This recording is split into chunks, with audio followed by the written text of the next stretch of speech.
Gandhinagar collector Mehul દવેની પાટના કુવા આરોગ્ય કચેરીની ઓચિંતી મુલાકાત. ગાંધીનગર જિલ્લા કલેક્ટર શ્રી મેહુલ દવે દ્વારા આજે દહેગામ તાલુકાના પાટના કુવા ગામમાં આવેલી આરોગ્ય કચેરીની ઓચિંતી મુલાકાત લેવામાં આવી હતી. વહીવટીતંત્રની કાર્યક્ષમતા તપાસવા અને ગ્રામ્ય સ્તરે આરોગ્ય સેવાઓની સ્થિતિ જાણવા માટે કલેક્ટરશ્રીએ આ મુલાકાત લીધી હતી. મુલાકાત દરમિયાન કલેક્ટરશ્રીએ આરોગ્ય કેન્દ્રના વિવિધ વિભાગોનું નિરીક્ષણ કર્યું હતું.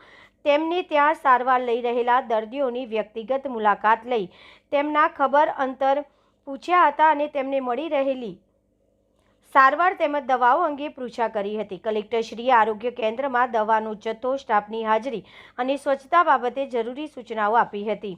આરોગ્ય કેન્દ્રની મુલાકાત બાદ કલેક્ટર મેહુલ દવેએ પાટણ કુવા ગામના સરપંચશ્રી અને ગ્રામજનો સાથે એક ખાસ બેઠક યોજી હતી. આ મીટિંગમાં તેમને ગામના વિકાસના કામો, સરકારી યોજનાનો લાભ છેવાડાના માનવી સુધી પહોંચે છે કે કેમ અને ગ્રામજનોને પડતી મુશ્કેલીઓ અંગે વિગતવાર ચર્ચા કરી હતી. આ પ્રસંગે કલેક્ટરશ્રીએ જણાવ્યું હતું કે ગ્રામ્ય વિસ્તારના નાગરિકોને ઘર આંગણે ગુણવત્તાયુક્ત આરોગ્ય સેવા મળે તે સરકારની પ્રાથમિકતા છે.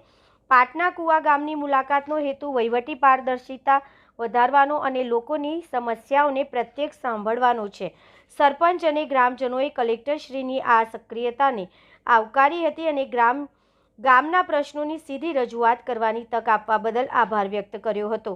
રિપોર્ટર જયંતિભાઈ પટેલ, દહેગામ, ગાંધીનગર.